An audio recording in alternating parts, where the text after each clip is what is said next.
Okay, again, good afternoon. Welcome to SignRequest free webinar on the new normal after the quarantine. Again, this is part 2 of our previous webinar, and we're going to talk about questions or some issues regarding the new normal. And today we are blessed that we are joined by a number of consultants and practitioners here in the Philippines to help us answer your questions. So to start, let's start our short webinar with a short prayer. So again, Lord, thank you very much for this day.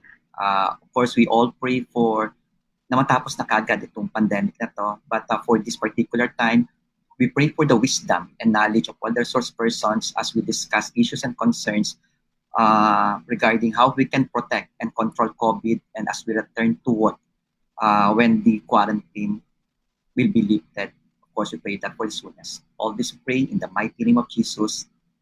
Amen. Okay, so for this webinar, we are joined by consultants and practitioners here in the Philippines, and we received some questions, especially as the result of the first webinar. So, and we will already receive some questions, so we try to flash it on the screen, and it will be answered by a practitioner or consultant, and I'll try to introduce each one of them as they answer their question. Okay, and can we see the first question? Let's introduce our panelists first. Okay, so with that, let me introduce our panelists. Okay, so the only lady in the group, okay, is a registered nurse, she's a practitioner, Miss Iyah Kabigting. Okay, so our second panelist is an accredited consultant, but more on, he'll share his experience more on the HR and support services. We call him Tatay Bong Bugayong. Pagpalang hapon sa inyong lahat. Okay. Good afternoon. Yeah, good afternoon, Sir Bong, Tatay Good Bong. afternoon. Okay. And another practitioner, so we are blessed that there are occupational safety and consultants joining us in today's webinar. His expertise more on the construction aspect and manufacturing. Mr. Derwin Gako. Hi, Derwin. Hi, good afternoon. Okay, so besides Derwin on my screen, is also an accredited practitioner. Actually now more focused on the BPO industry, but his previous experience more than 20 years in the manufacturing industry. Mr. Ricky Sayo. Hi, Ricky.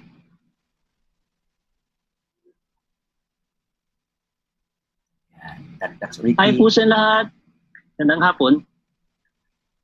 And our last panelist, we're blessed to be joined by a seasoned facilities and in the BPO industry. And also an engineer, Mr. Engineer Nard at Maitan. Good afternoon, Sir Nard. Hi, good afternoon, everyone. Okay, so with that, for this time, maybe we can start answering direct to the point some of the questions raised during the previous webinar. And it seems that after 1 year, there are already a guidelines issued by both by DOLE, DTI, PCA, and DPWH. So we'll try to answer that and to the best of our knowledge and ability. And if you have questions, please type that in our comment box in the SignRequest page. Okay.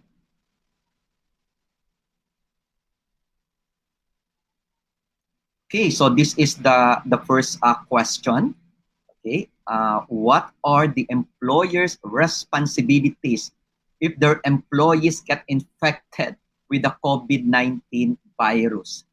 So this is, maybe I'll try first to answer this question. So of course, we pray that nobody in our employees got infected by the virus, okay?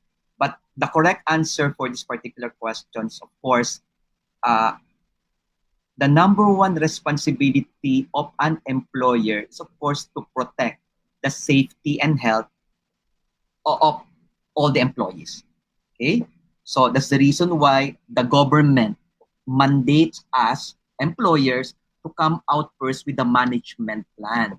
So the management plan should, okay, at the end of the day, includes, okay, the provisions to protect the employees, like wearing of PPEs and making sure that everybody will be protected, okay, from the sanitation and so on and so forth. So the question to answer that responsibility, yes, it's a responsibility as long as we mawawalan tayo ng responsibilidad doon sa pagkakasakit sa empleyado kung nagawa na natin as an employer, representing from the employer point of view, yung lahat natin gawin. Pero it will become the responsibility of the employer kung wala silang ginawa at doon magiging liable ang isang employer. So again, it is the responsibility of the employer to protect the safety and health of their employees. Okay? So I hope medyo controversial question na yon at answer naman po natin. Okay? Next question maybe. Can an employer prohibit a worker from entering and working if they show COVID-19 symptoms? I do believe this is more on the HR point of view. And maybe, Sir Bong, can you answer this one? Okay, mapagpalang hapon ulit sa inyo lahat. I hope the sound is okay. Can I have a check? Okay po yung aking sound. Narinig po ba ako? Yan. So ang tanong po ay, can an employer prohibit a worker from entering and working if they show COVID-19 symptoms? The answer is yes. According to the DTI and DOLE interagency guidelines, they have the matrix on what should be done if the employee will become work. Alam naman natin ngayon, dahil nga maraming mga empleyado ang no work to pay, kapag pinapasok sila ng mga employers nila at nakalift naman ang ECQ or nasa GCQ, they will be very much happy to report to work. Punta, gusto makita yung kanilang mga kasamahan. Nga lang, kapag on the first entrance, meron nataat sila ng COVID-19 symptoms. Sa guidelines, dalawa ang pinagagawa. Una, yung temperature check. So, ang unang gagawin siyempre ng employer, huwag papasukin. Doon sa guidelines, sinasabi ay ikay sa holding room at prevent makapasok. At saka sila i-check ulit kung yung symptoms ay temperature check. Mas mahirap kapag yung symptoms doon sa nakasulat, meron ding questionnaire na ipinalalabas at makita na talaga nga naman na merong probable cause para yung symptoms niya ay maging COVID-19, definitely hindi sila pwedeng papasukin. What is good with the interagency guideline is that employers are required to have a COVID-19 hotline. Ibig sabihin, nasa bahay pa lang, may nararamdaman na ang mga empleyado. It is important that the employee would call the COVID-19 hotline of their employer or yung workplace nila. That would make sure na hindi na sila pupunta sa opisina, sa workplace. Kasi definitely hindi sila papapasukin. So what is important for us, us na nasa mga especially mga employers and also employees, one, work together. Importanteng malaman ng lahat ang mga requirement para sila ay makapasok, especially kapag sila ay first time papasok. Especially kung meron silang COVID-19 symptoms. Pangalawa, kailangan ang mga company magkaroon ng COVID hotline para at least magkaroon sila ng chance makatawag agad. Pangatlo, sumunod. Ito yung sinasabi natin na dapat bago mag-lift ang ECQ, o especially sa mga areas na nasa GSQ na, dapat prepared po tayo. Naglabas ng guidelines ang gobyerno na pwede nating, na dapat natin sundan para tayo ay maprotektahan. Okay, again, pabalikan pa yung question. Can an employer prohibit a worker from entering and working if they show COVID-19 symptoms? Yes. Ang tanong pa ulit, paano kapag nag-insist, papasok ako? It is the right of the employer to prevent anyone with symptoms na makapasok. Siyempre, humanitarian, tutulungan sila ng employer para mag-coordinate sa hospital na kung saan sila dapat na pwedeng dalhin. So nakasulat din dun yun sa guidelines ng DTI at ng DOLE na pinalabas kamakailan lamang po. I hope na nasagot ko po ng katanungan ko. Okay, so we'll now go to the next question. It's a good reply, Sir Bong. Okay, so again, one of the new normal, we expect the new normal aside from wearing mask for everybody, yung tinatawag nating the application of physical and or social distancing na 1 meter. So we have a question, how can you implement a 1 meter social distancing inside? That's correct, inside the elevator, okay? And I believe our facilities guy here, we try to answer that. Sir Nar, can you answer this one? Yes, Robin. Good afternoon, everyone. So very challenging yung question, yung how can we implement yung 1 meter social distancing inside an elevator or lift?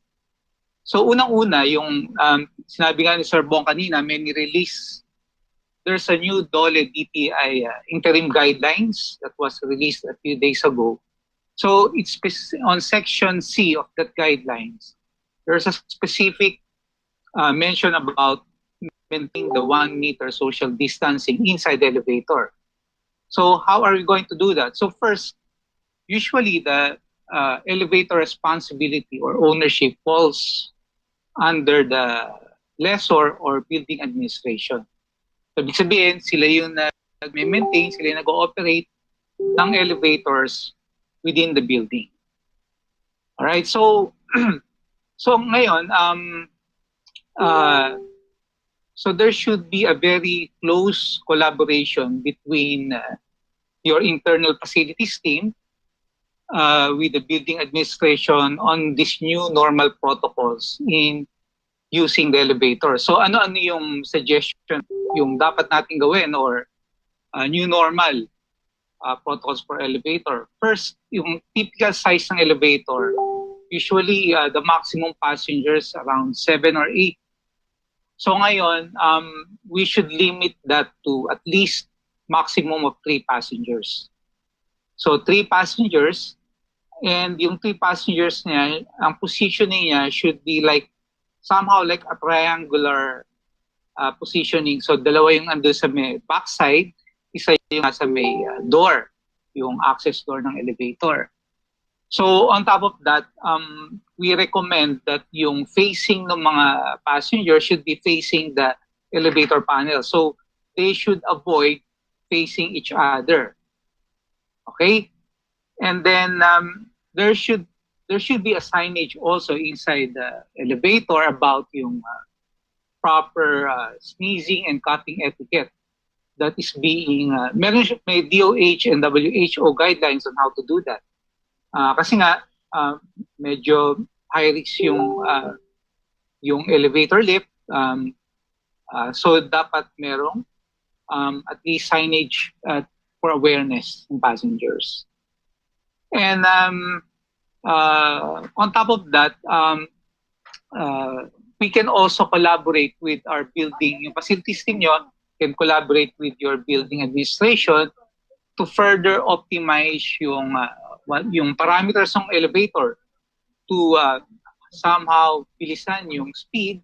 Kasi the objective is to shorten the duration of the travel and at the same time maintain yung social distancing na 1 meter. Okay? So you can also work with your counterpart if you have yung tinatawag na service elevators during peak hours. Baka pwedeng gamitin din yun to decongest yung passenger elevators. So usually kasi yung service elevators are used only kung may mga deliveries, ganyan. So if they can convert that to a passenger elevator and then use that during peak hours, that would help ease yung decongestion ng elevator operation. Okay? And then, kaya nga yun, there should be a strong collaboration and partnership between the facilities team and the landlord building administration for these new protocols. So yun lang, Sir Robin. So I'll turn over the floor to you. Okay, so we are receiving mga questions dun sa Facebook Live. Thank you for that. So so yun talaga yung issue, no? Yung needed application of the 1 meter social distancing inside the office. Okay, so there's a follow-up question on this one. Okay, and the question is this: paano ngayon yan sa mga buildings natin if now going to use yung tinatawag nating mga elevators, di ba? Magkakaroon ng elevator traffic. So, pwede na bang gamitin yung mga fire exit natin? Okay? So, siguro makasagot na ito, you can still continue, Sir Nar, or si Sir Derwin maybe can answer on this one because Derwin is also a fire safety practitioner. So he can answer on the issue on pwede namang gamitin ang fire exit. Sir Derwin?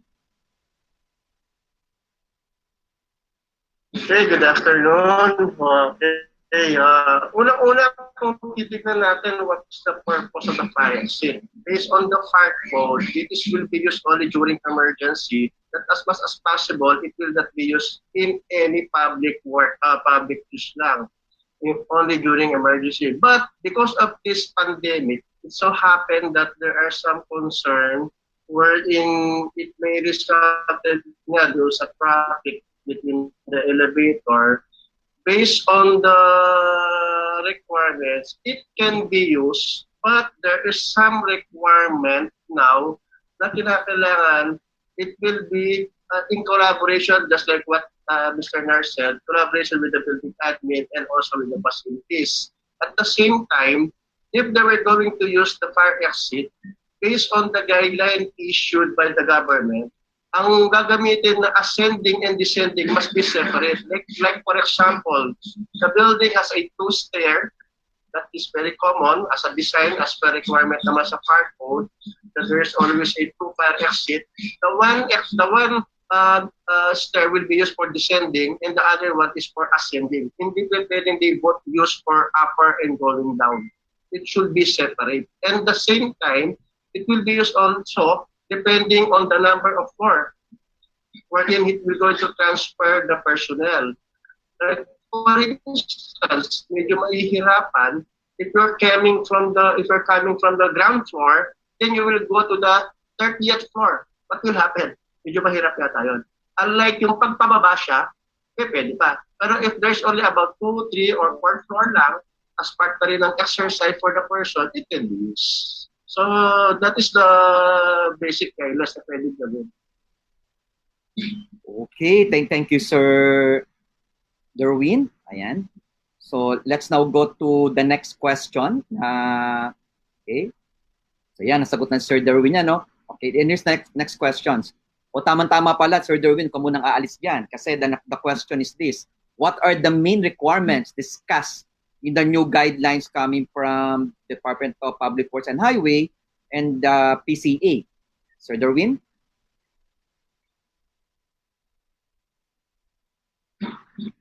Okay, thank you again. Let me just clarify muna regarding for the construction industry.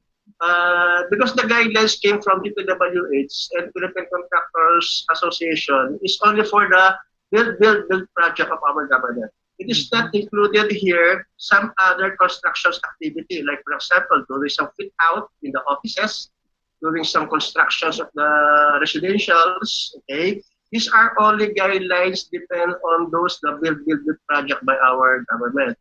Based on the DPW's guidelines and the Philippine Contractors Association's guidelines issued, the COVID-19 health and safety program should be included in their health and safety program. Wherein already in the construction industry, there is a requirement based on the Department Order 13, the health and safety must be part of the project. So right now, because we have a COVID problem, it should be included, wherein there is a basic requirement now that before or prior to resume the activity, especially all workers will coming in, will have a health check.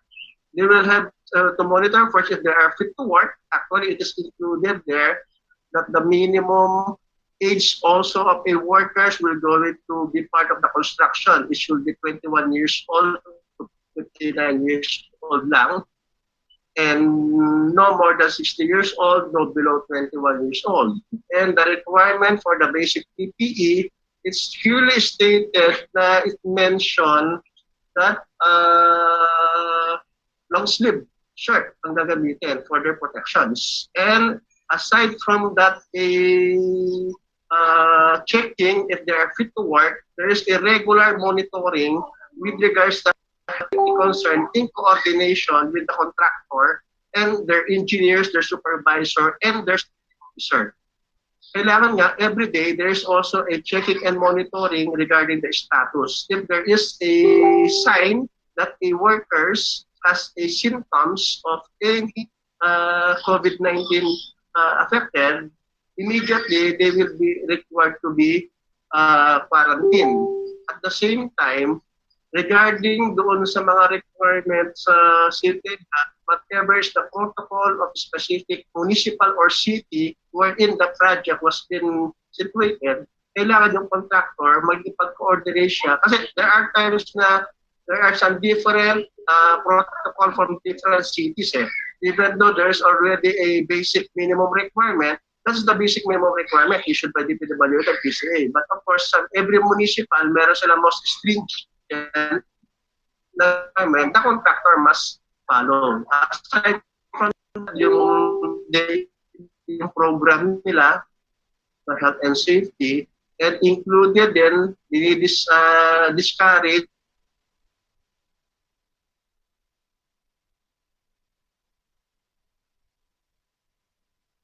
Okay. Sir Derwin, nakat ka yata or what? Okay. So, may pabalikan ni Sir Derwin doon sa question. Okay. Can you help us to the next question? Ayan. So here, what is the proper disposal of masks and other PPEs in the office? Okay. Opportunity for our lady practitioner here to answer the question kasi ang expertise niya more on the health side and maybe environmental or has waste to. Ma'am Iyah, please. Hello, good afternoon to each and everyone. Okay, with regards to proper disposal of PPE, as we all know, as stipulated on our OSH standards, specifically on the Rule 1080, PPE is one of the control measures that we use nowadays, reused most of the time in all areas, in all aspects, to protect ourselves from different hazards. So basically, ngayon exhausted na, ang dami ng mga PPE and mostly kinukulang na rin across all over the world na ang PPE natin. So we have to consider the proper disposal. Okay? Why proper disposal? Because of the cross-contamination. Mataas ang risk ng contamination natin when it comes to viruses or any microorganisms na mga nakuha natin or na-attach sa mga PPE natin or the personal protective equipment. So with this one, we all know that once we use our PPE, it is considered contaminated already. So what should we do? Okay, pagtanggal natin ng PPE, we have to double check. Okay, how are we going to double check it? If this is for single use or reusable PPE. For single use, we have to assign or provide trash bins with receptacles. Take note, may mga coverings ng mga to, properly labeled, maybe infectious, contaminated receptacles. One would be, ano bang pwede nating itapon doon? Mga face mask. Kasi it's for single use lang naman to every now and then. So, bago lumabas ng area, bago lumabas ng room, make sure na dyan lang yan sa door and tapon agad. Next, what about the PPE, reusable items? Ito yung mga PPE natin na pwede pa natin reuse. A separate container bins should be provided as well para naman it's where they're going to put yung mga PPE nila. With this one, they have also to consider that the hazmat team will come in. Hazardous materials team will come in. In what way? Because they have to decontaminate the PPEs. Kasi they have to reuse it back. And for the decontamination and disinfection, the expertise of the hazardous materials will be. Okay? So after removing all the PPEs, putting them in the recycle bin, and at the same time separate containers, don't forget also to do your hand washing. As of now, we are celebrating the hand washing, hand hygiene today in May 5 all over the world. So, ganun ka-importante ang hand hygiene. Bakit? Dito rin kasi papasok yung pag-cut off natin ng mode of transmission ng mga virus. So, in order for us na matapos na tong coronavirus natin, importante po ang hand hygiene and, of course, proper disposal of our personal protective equipment. That would be all, Sir Robin. Okay, thank you for that. So, happy hand hygiene, wash day ba or hand hygiene day to everybody. Okay, next question. Ayan. Marami pala talaga tayong natanggap na questions for. Okay. Isn't it premature to let private companies to start letting employees resume work? Will it not just spread the SARS-CoV-2 virus? Now, another highly controversial question. So, again, I'll try to answer this one. Again, that's the reason why we pray for our government, really, for the wisdom. Again, ang nangyari nga sa atin ngayon, alam natin na nag-work na ngayon some portion na hindi siya under the enhanced community quarantine. So may mga area sa Philippines under the general community quarantine na inalaw mag-work. But again, take note, naglabas ng guidelines ang IATF natin. Not all pa rin, kahit na nasa general pa rin, are allowed to work. So ibig sabihin nun, merong mga sectors kasi. So tingnan natin ano sa guidelines, ano lang ang pwedeng magtrabaho na sectors. Katulad neto, both enhanced at general quarantine, inalaw ang essential, manufacturing. Hospital, manufacturing ng mga gamot, inalaw yan. Pero sa general naman, ang inalaw lang, some sectors, nasa guidelines yan. And alam ko makita natin yung mga guidelines, nasa Facebook naman lahat yan. So kaya our prayer is this, kung i-allow lahat ang private company to start working, pinag-aaralan pa rin, the question is, ano ba talaga ang risk ng transmission? That's the reason why nilabas na nga ng guidelines ngayon ng DOLE. Ano ba yung guidelines nga nila? Ito yung DTI, joint tong guidelines na to, DTI and DOLE interim guidelines on workplace prevention and control of COVID. So nilabas siya noong April 30 kasi nga in anticipation na May 1 may papasok na. Kaya nga anong guidelines doon? May kailangan may temperature checking. talagang wearing of mask, social distancing, maraming nilagay doon sa guidelines. So again, it is the responsibility talaga ng lahat na magtulungan tayo dito. Kasi nga kung lahat sabay-sabay papasok din, paano nga talaga tayo magko-social distancing sa pagsakay sa MRT, pagsakay sa mga public transportation. So we also ask the cooperation of different companies kung halimbawang i-allow na talaga tayong lahat, whether matapos itong enhanced quarantine, na magkaroon pa rin tinatawag na deployment program or management plan na hindi lahat 100% ang pwede pa rin pumasok. Kaya nga sa guidelines, ano nakalagay doon? They encourage companies still, kung kaya pa rin natin na mag-working from home, work from home, gawin pa rin work from home, interim pa rin. Okay? And then the question is, flexible pa rin yung working hours natin.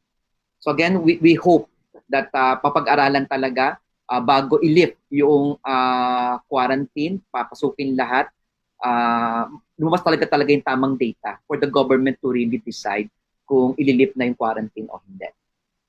Okay? So, hope we answered that question. Another question, please. Ayan.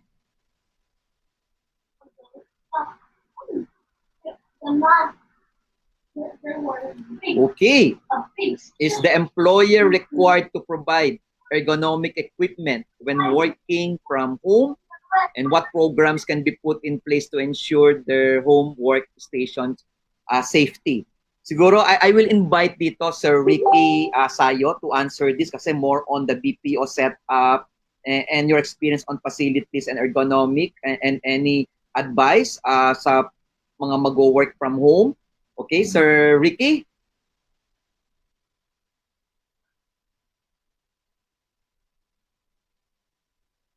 Okay, paki-unmute lang, Sir Ricky.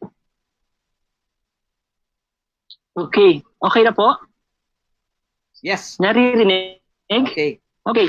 Hi, good afternoon to all. No, as to the question, to how do we ensure that the work from home is properly implemented, meaning their home is suited for working. So usually the company we put some checklist, wherein there's this checklist, a safety checklist, where the so-called ergonomics, the electrical safety, as well as the general safety is inputted in that checklist. Now it is made to be answered by the employee who were assigned to work at home, then signed by the employer, so that there will be an agreement. So that's one of the practice, to ensure that there is safety in the work from home in their environment, So that's one. And also, what is critical there is that the employer should have this checklist signed by themselves, presented by the employer and the employee. So that's one of the practice that was being implemented for work from home setup. That's it. Okay, tama-tama. There is a question here from Miss Joanna Aguinaldo. Work from home is encouraged as part of the new normal. Yan, ito ang question nga niya. Are there OSH provisions for work from home arrangement, employer responsibilities, example, accident while working from home? Ayan, so it was actually answered. Okay, so okay, Sir Ricky, paki-mute lang yung so tingnan natin yung next question, but kasi may isang question na tatanda natin pag may nangyaring accident while working at home. Okay? So, can we have the next question? Meron ba tayong next question dyan? Okay. Nahihanda natin dun sa PowerPoint. If none, I will try to answer yung question nga ni Ma'am Joanna regarding dun sa what if the new normal will be working from home. Sabi nga ni Sir Ricky, yung checklist dapat i-accomplish from both the employee and approved by the employer.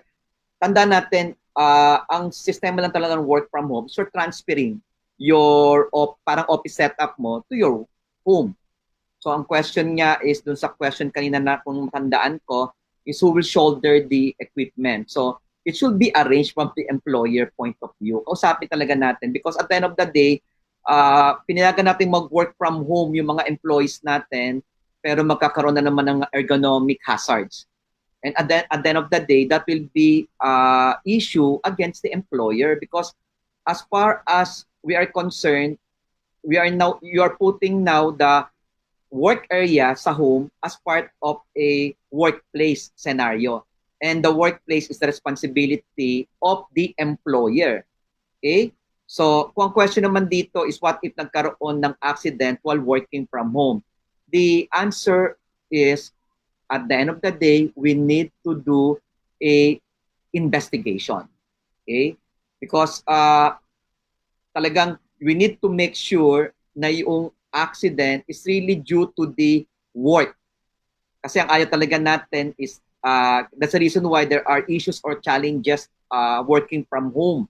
Kasi talagang some of us, nasanay na nag-work from home, may daily routine ka na, but yung ibang nabigla na mag-work from home, hindi pa rin makaalis doon sa mga stress on the family, household, etc. So baka mamaya magkaroon nga ng accident. Okay? So to answer this one, will be liable pa nagkaroon ng accident during work from home if the accident is really due to the work while the employee is doing work, liability ng employer yon. Okay? But kung hindi naman, outside the established work parameters sa bahay, hindi liability ng employer yon. I'll give you a typical example. And I just hope this is parang exaggerated, is nakasign ka ng work from home, okay? And then naisipan mong nagutom ka, mag-snack ka, nagluto ka. Kasi dyan lang ang kitchen eh. Okay? And at that particular time, nagkaroon ka ng spillage or an accident. Okay? Is that work accident? For me as a consultant, it will not be considered as a work accident. Kasi hindi naman part ng work mo supposedly ang pagluluto. Okay? So, but again, whether that's a work accident or hindi siya work accident, the main responsibility of an employee is to report that to his or her supervisor. Kailangan i-report niya yon. Okay? So that an investigation on whatever means of na maimbestigahan nga kung yan ay work-related o hindi. Pero at the same time, we need to understand na ang purpose of investigation is to not to find fault dun sa employee, but to make sure na hindi na maulit yan, not only to the employee, but to all others employees concerned. Okay? So yun muna. At may mga questions pa tayo na nakita ko na na-flash dun sa screen natin. Okay? Can offices still have common areas such as pantries with shared water dispensers and refrigerator? And I believe Miss Mam Iyah, you can answer this one, or on the welfare facilities, Mam Iyah. Okay, with regards to the common pantries that we use in the office areas, yes, we can still utilize them. In what way? We have to make sure that social distancing is strictly implemented. Not only that one, once you go there, once you go to the common areas, please emphasize as well that you have to wear your own mask, 1 meter distance, social strict distancing, and of course, thorough hand washing. To emphasize on the usage of the water dispenser, let's take note. We have to consider that with the water dispenser, okay, we can still use this one, but you have to bring your own tumblers or water bottles or your own cup. Make sure that your own tumblers, you're not going to touch the nozzle of the water dispenser with your water bottle. Because once you touch that, that would be one source of contamination. So again, iwas muna tayo. We can use the dispenser, strict right usage on the water dispenser.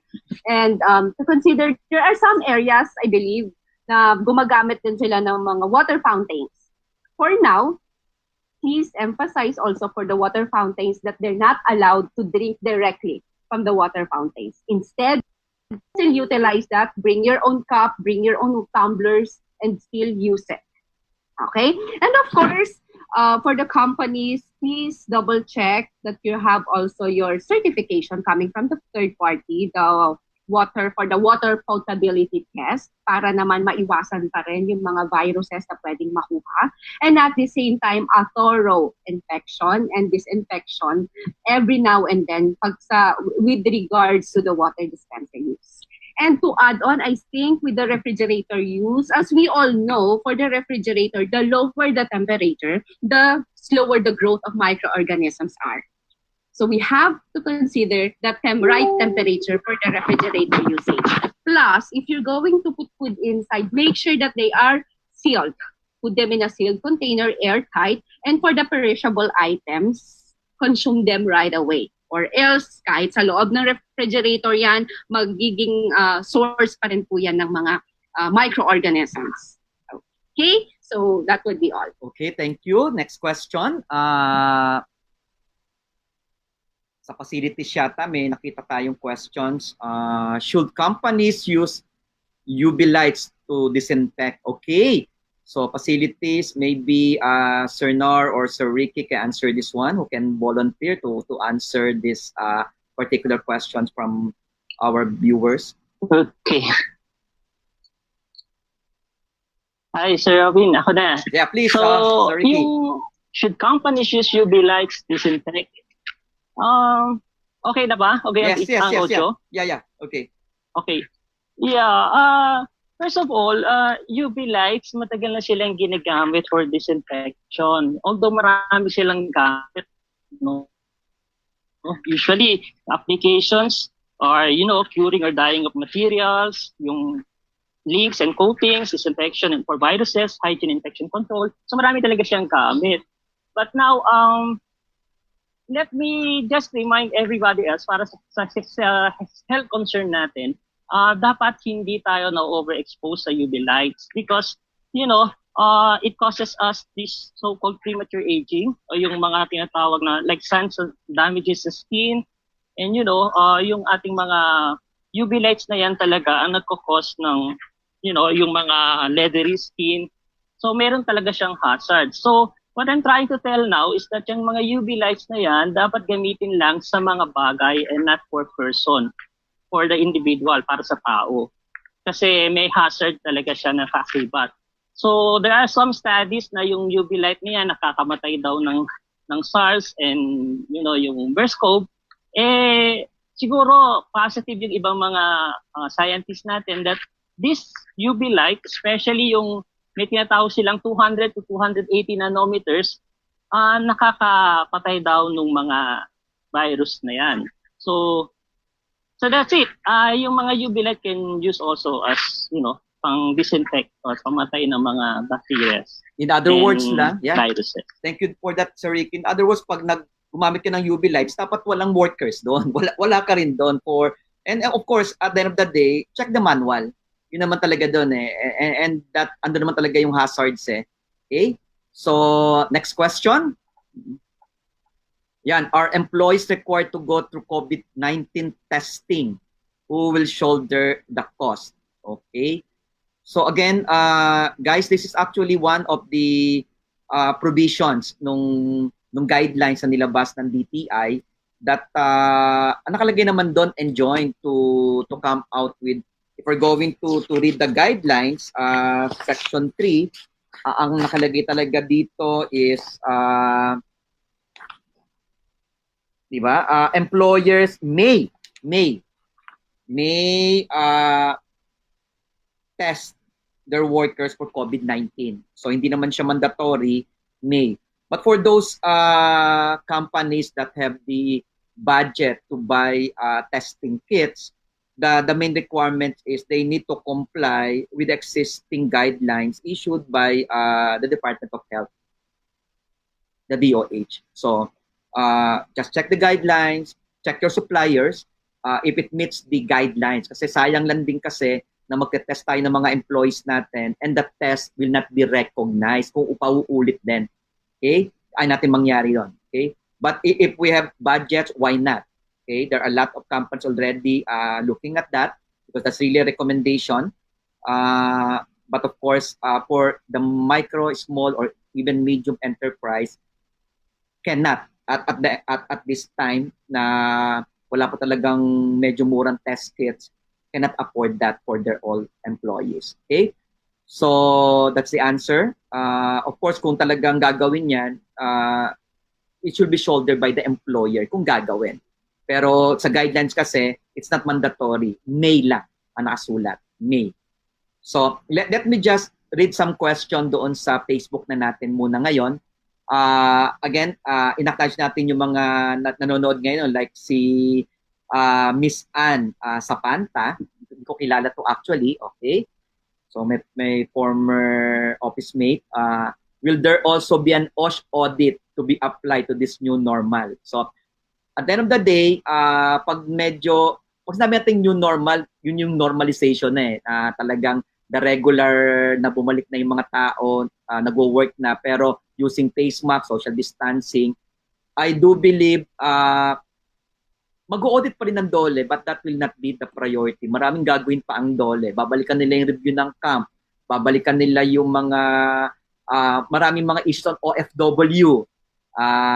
Yun ang uunahin nila. And kaya nga that's the reason why kahit naman siguro hindi muna mag-audit ang DOLE, masabi ko lang, it's the responsibility of every employer in coordination with their employees to comply with existing laws in the Philippines. What if talagang, ngayon pa lang, ang guidelines ngayon, wearing of face mask and social distancing. Maliwanag yon. Pero tandaan natin, marami na ngayong pina-file na bill, House Bill 6623 regarding the new normal, na talagang pag hindi ka nasuot ng face mask, ang penalty mo, 1,000 pesos. Okay? So, kung natin tingnan yung penalty, bakit ba ni-require ang face mask? Prevention talaga. Yun ang sagot doon. To really ma-prevent talaga natin yung transmission. Ang maganda nga doon, kahit hindi na COVID, di ba? All kinds of diseases can be now na airborne o kaya applicable, can be prevented. Okay? So, yon ang ano natin. I don't expect DOLE na mag-audit ng mga companies pag itong new normal. Siguro pag nag-normalize na, maybe I'm looking at after a year kasi maraming gagawin ang DOLE ngayon. Okay, unang gagawin nila is the guidelines talaga. Okay? At yung mga previous na project natin. Okay? So may question dito sa basahin ko lang yung question na to, no? Kay Sir Rafael Navera Jr. Sa transport naman po, since may social distancing, especially sa jeep, bus, possible na madoble po ang pamasahe? The answer is, for me, personal to, yes, pero dadaan po ito sa regulatory body. Hindi pwedeng, I do believe, alam natin na pinayagan ngayon, may talagang hindi pwedeng tabi-tabi ngayon sa jeep. Ano ba yan? The maximum is 30% to 50% lang capacity. Pati ang MRT, alam natin, talagang meron ng design for that. Nakita na natin sa Facebook. But the question is, yung pagkataas, dadaan pa rin siya at mag-i-issue. So, ito gagawin ngayon ng regulatory body natin, ng LTFRB, ng LTO, is to come out with the guidelines. Okay? We understand, kahit ako naintindihan ko, medyo magtataas talaga siya. Kasi konti ang sasakay. Hindi siya makabawi ng boundary, ng maybe some fuel, maintenance, etc. O yung salary ng ating mga drivers. Okay? So, meron ba tayong questions na naka-PowerPoint yan? Or we're going to read yung nasa Facebook ngayon and can be answered by our other speakers. Okay? So, ito. Ayan. Are companies responsible for the employees' mental health during this work from home season, diba? What programs can be implemented? So mental health, who'd like to answer that? Can you volunteer? Sino ang gusto mag-volunteer sa mental health concerns? Ako po. Ayan, Sir Bong. Okay. Ate Bong, please. Sige. I do believe dun po sa mental health, so inilagay lang po natin yung sitwasyon sa work from home. Pero meron naman po tayong tinatawag na mental health policy na dapat nakalagay na nai-implement sa kumpanya. Therefore, may batas po tayo na dapat na ini-implement din. Prior pa itong COVID, Inilabas na po itong batas na ito. At doon din po sa telecommuting law natin, ano? So kasama din po doon yung mental health. Therefore, ito yung kailangan pag-isipan pang mga programa. Ano ba yung mga possible na programs na pwede nating ilagay for the mental health? Siyempre, kung nagwo-work from home yan, especially ngayon, may mga families na kasama ang kanilang mga anak. Siyempre, they would juggle the time between the work from home and their family. Pangalawa, yung financial concerns pa rin that could pose some mental health concerns. So probably that could be a partnership between the HR, the finance group, the employees, and the management to come up with how to help their employees in handling yung finances. Kasi maaaring that could really be a problem as a part of stress sa family and sa workers natin. Ako, isa sa suggestion ko, review ng mga company yung kanilang mental health policy. Ano na yung mga programa nila na pwede nilang dalhin sa mga empleyado nila na naka-work from home? Ano na yung pwede pa nilang idagdag, especially in supporting their family, their employees who have been in the work in their homes working there. Okay? So yun po ang aking advice. Okay, thank you, Sir Bong. We are committed to complete this 1 hour pre-webinar for everybody. It's 51 minutes. So we're expecting a lot of questions right now to be answered. So let's move on. Another question. Next question. Ayan.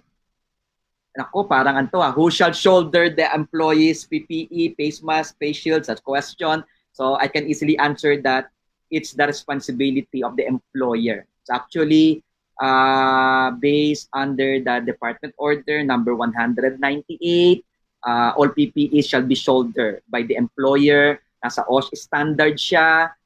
Rule 1080, all PPEs shall be shouldered by the employer. Nasa Department Order number 13, all PPEs shall be shouldered by the employers, okay, for their employees. Next question, please. Okay, Sir so... Robin, let me just add dito sa PPE. Okay, sir. Okay, Sir Darwin. Let me just add. Pag the construction ang question nila, it is the GenCon or the subcontractor who will shoulder. Mm-hmm. Of course, ang scenario rito, who will be your direct employer? If you are a subcontractor, it is also your responsibility, your personnel. Hindi yung GenCon doon. Kasi ang ano natin dyan is the employees-employer relation. So kung subcon ka, ikaw din ang mag-shoulder ng PPE ng mga tao. That's it. Okay. So nakita namin may mga question dito on the construction industry. Okay. There's a question from Miss Banji Sarano here, Okay. Please clarify, because the question was whether the employer is required to provide ergo chairs, etc. for employees working from home. Kasi nga, the question niya kanina dito, na baka mamaya hindi natin nasagot kanina, is sino ba talaga magpo-provide ng ergo chair? Okay. Again, the problem right now is the work from home scenario na nakikita natin ngayon are interim because of the pandemic. Okay? Iba ito sa tinatawag nating telecommuting na talaga na batas. Okay? Natandaan natin, may mga telecommuters sa tayo na kaya ginawa yung batas na yan, na talagang trabaho talaga nila, yung office nila, nakabase na sa bahay. So, kaya lumabas yung telecommuting bago pa lang dumating itong work from home issues because of the pandemic. Okay? So, again, linawin natin ibang scenario natin ngayon. These are, at the end of the day, talaga natin, these are temporary in nature, yung work from home. Ulitin ko uli. For example, right now, the BPO industry, ilang percent ba? Almost 95% of their employees are working from home. The rest nga, although working skeletal sa office nila, the company do provides accommodation and transportation for them. Kaya majority of the BPO right now are working from home. But these are temporary in nature. Okay? So, to answer that question, it's an arrangement talaga. Correct me to the rest of the facilities right now, the consultant, is kung magiging permanent, ito ulitin ko ulit, kung magiging permanent na work from home na yung employee natin doon sa bahay niya, nandito siya magkatrabaho, I do believe, my personal, as a consultant, it's the responsibility of the employer to provide the ergonomic chair. Because in the safety, alam naman natin, one of a hazard that's been overlooked is ergonomic hazard. Kasi nga, ang manifestation niyan is chronic, matagal pa. Okay? Kaya hindi pinapansin yan. But we all know, why do companies provide ergonomic chair? Because ayaw nilang magkaroon ng mga ergonomic hazard o na issues or carpal tunnel syndrome, etc., back pain, etc. Kasi proven naman yun ang mga number 1 na diseases. Okay? So my answer is this. Again, it will be the responsibility of the employer to provide ergonomic chair kung naging permanent na work from home sa yung trabaho natin sa bahay. But we all do believe that this is just interim or temporary in nature because of the pandemic. And I hope DOLE will also come out with a guidelines on that because ang plano talaga namin here in Signer Quest, as we listen to your question, we'll also ask DOLE. Kasi pag mga ganitong questions, natandaan natin, it involves cost. Kaya talagang may assessment, risk assessment on the hazard. Meron din tinatawag na yung tinatawag na applicability sa business din. Okay? But kailangan pag-aralan lahat yan on lahat ng point of view. Okay? So what we're going to do right now, with let's say 5 minutes to remaining, I will ask all the panelists right now to share any insights of what they can share as we end this short webinar. And so personal insights nila. And I'll try to siguro okay lang, mag-extend lang tayo ng konti. Take 2 minutes to everybody.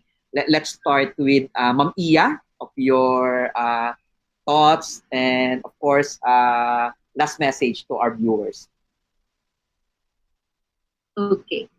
With the COVID-19 pandemic, it has taught us a lot of lessons. Actually, ang daming lesson na natutunan dito. It's more of we rather than I. We in what sense? Dito mo nakita yung bayanihan ng lahat ng mga tao. Across all the world, andyan lahat yung mga donations, tulong-tulong para sa isa. So, let's not forget, hopefully, let's all help one another. We have our own responsibility. We have our own task. We have our own part to contribute in order to flatten the curve. Please, wag natin sangin yung last days natin na nag-quarantine lahat ng mga tao. And then afterwards, mababaliwala lang to. So let's help one another. Always remember, prevention is really important. Okay? So with that, stay safe, everyone. Thank you. Ma'am Ina. Okay. Iyah, thank you very much for that inspiration. Sir Derwin, it's your turn. Your insights, and I hope talagang kulang yung yung oras kasi discussing construction, 40 hours training yan eh. So bitin na bitin ka, Sir Derwin, but we will arrange in the next mag-arrange uli kami ng another webinar, siguro nga another 1 hour dedicated lang, construction, transportation, BPO again. Let's see, pag-aaralan namin yan. And we're blessed na maraming mga consultants tayo that are willing to share their experience. Sir Derwin, any message? Well, for giving us time. But again, even before, without the COVID-19, construction industry is already a high-risk work or high-risk activity. That is why it's the very important of the policies and programs to be implemented in every project. And aside from that, yung kahalagaan ng pagkakaroon talaga ng emergency preparedness. And what happened right now, we are being caught in dito sa nangyari. We are all people usually they are only prepared with regards to fire, earthquake, and some other man-made and natural calamity, and hindi na pag-isipan itong mangyayaring pandemic. So what we see right now, this will be a lesson learned from us. or the things that will happen, that we need to be really we anticipate what really happen, even kung kinakailangan talaga paghanda na, worse for worse, para kinakailangan, anything na mangyari, nakahanda. So always be prepared. Thank you, Sir Derwin. Okay, Sir Nar, your message or insights in this pandemic. All right. So thank you everyone for listening to us. Sana may napulot kayo sa aming mga insights. So siguro more on kung lang. So we need to really strengthen yung OSH committee ng ating organization, especially with the new normal. So we need to do things differently right now, especially the OSH committee team. So if we meet once a month before, baka this time hindi na once a month, more frequent, to really monitor yung mga controls and preventive measures na binigay sa atin ng government natin. So yun lang. Take care and be safe, everyone. Thank you, Sir Nar. So Ricky, your insights, please. Okay, so good afternoon, everyone, and thank you for having me. Well, I realized the importance now of business continuity planning. So very important talaga yun nowadays kasi nga nung dumating tong pandemic na to, may realization sa ating lahat now that there are some improvements that needs to be taken as far as our business continuity planning is concerned. So tama nga, dapat lagi tayong prepared, and the same goes with Sir Nar. Tama lang din lang na ang dapat empower natin ang OSH committee. And yun, dapat more focus on the preparation side, no? For us to be prepared and for us to be able to cope up with the pandemic. Thank you. Okay, thank you, Sir Ricky. Tatay Bong, ang iyong mensahe po sa ating mga nanonood at nakasama natin sa hapong ito. Pagpalang hapon po sa inyo ulit.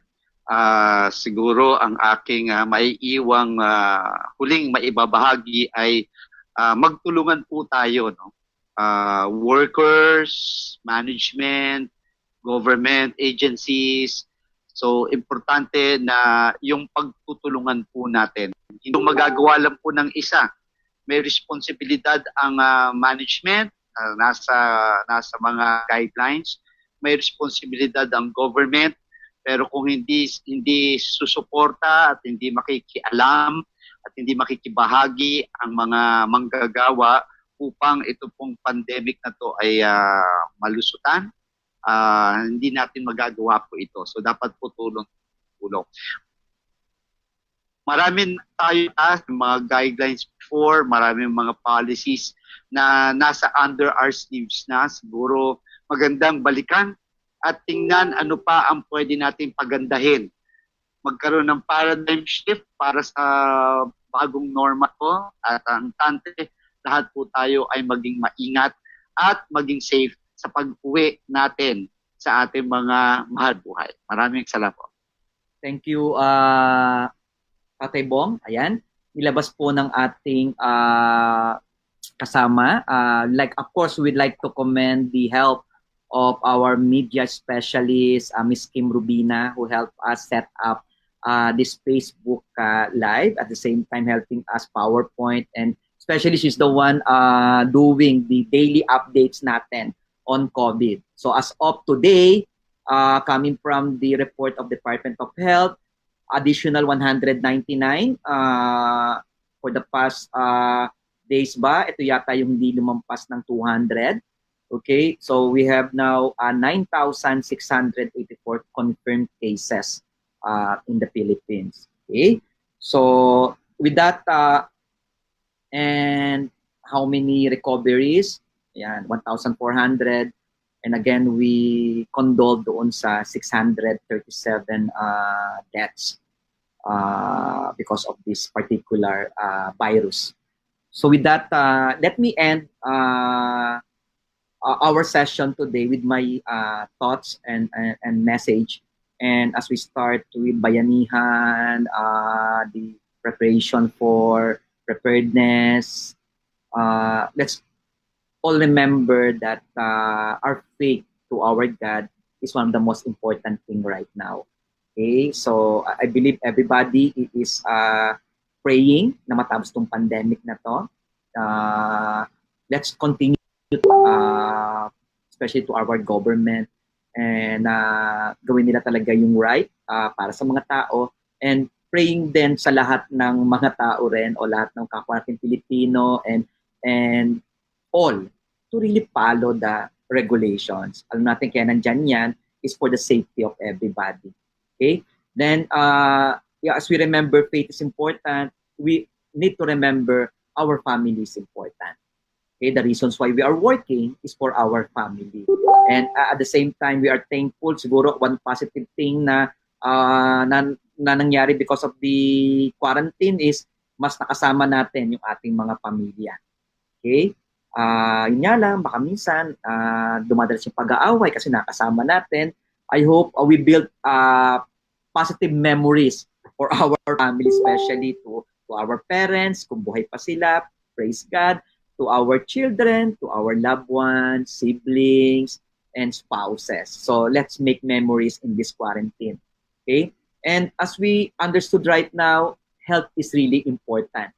Sabi nga natin, not only for COVID, but all other diseases, we need to take good care of our health. It's the opportunity na ma-highlight ngayon ang health consciousness, exercise, diet, or in other words, palakasin natin yung ating immune system. Tandaan natin, pag lalong mahina ang immune system natin, konting virus lang, kahit hindi siya COVID, pwede tayong magkasakit at pwede tayong may mangyari sa atin. Then, preparedness is important. Always remember that. So, again, let me summarize that. Faith is important. Family is important. Health is important. Preparedness is important. So, siguro for me, it's a responsibility of everybody. Not only as sa government, tayo, me representing employer, I know the sentiments of the employees, me as a father, as a son to my mother, meron tayong mga kanya-kanyang responsibility na dapat gawin. So, we just follow that at ang prayer natin, sana matapos na kagad tong pandemic na to. Okay? So with that, again, in behalf of SignRequest Management, we thank everybody in joining us in this short webinar. At the same time, we praise lalo na yung mga frontliners natin na nasa labas.